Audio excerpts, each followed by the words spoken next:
Dear students, we have already started to discuss about the sexual reproduction, right? And with respect to sexual reproduction, we have already discussed the different phases of reproduction. That is juvenile phase, reproductive phase and the senescent phase, right? So, these three phases are found during, remember, these three phases are found during the whole lifespan. Here we are going to discuss the events in sexual reproduction. Note down, don't get confused with the phases of reproduction and events of reproduction. Phases, that is having three different phases. Events are having three different events: pre-fertilization, fertilization and post-fertilization. So these three events for the process of sexual reproduction takes place during the reproductive phase. Note down, it takes place during the reproductive phase, right? Then how this events takes place and what does it mean? Pre-fertilization. Pre means previous or before. So before fertilization, that means all the events taking place in the process of sexual reproduction before fertilization are included into pre-fertilization event. Then fertilization. I think you know what is fertilization. That is the fusion of male and female gametes or fusion of two gametes is known as fertilization. So before fusion of fertilization, whatever takes place, that is pre-fertilization event. Fusion takes place, that is known as fertilization.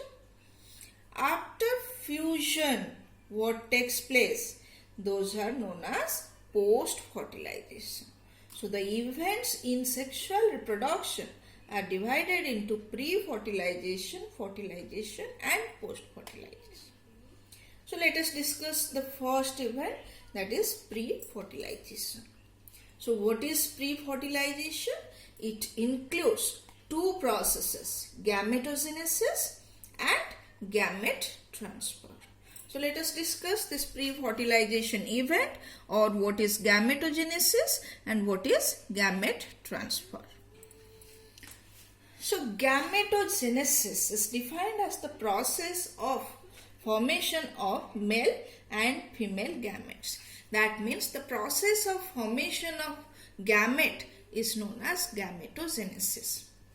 So before discussing how the gamete formation takes place or how the gametogenesis takes place, let us discuss one more thing, that is sexuality of the organism. So from this, so if you know the sexuality of the organisms, then you will be able to know where the gametes are produced and how the gametes are produced, right? So the gametes are always haploid.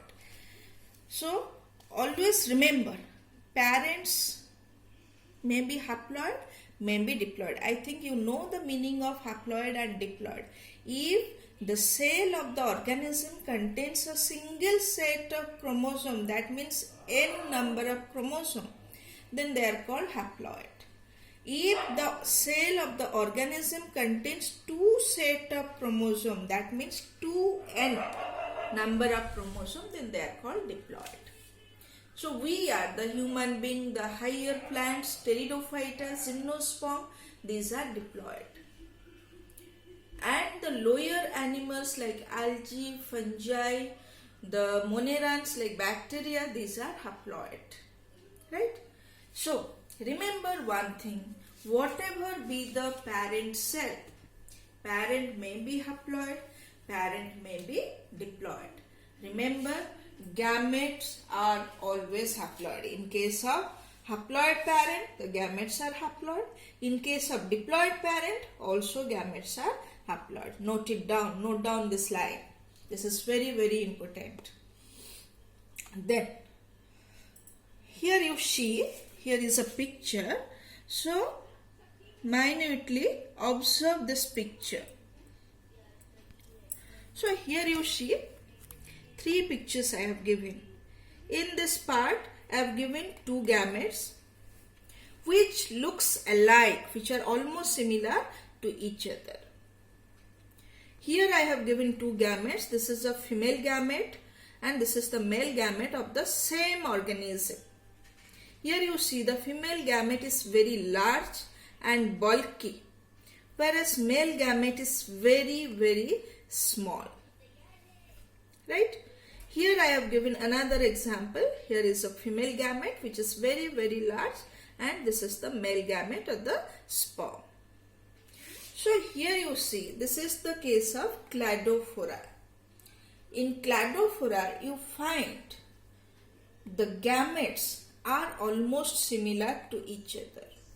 So remember, if the organism produce similar type of gametes, that means here you see you cannot differentiate them as male or female because they are almost similar to each other.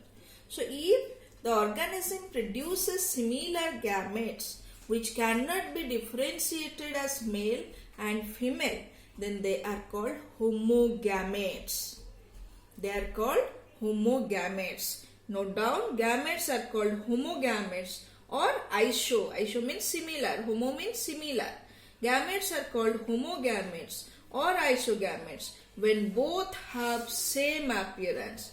They are not distinguished as male or female. For example, cladophora. Right? Here you see in these 2 cases, the female gametes are very large and bulky and the male gametes are small.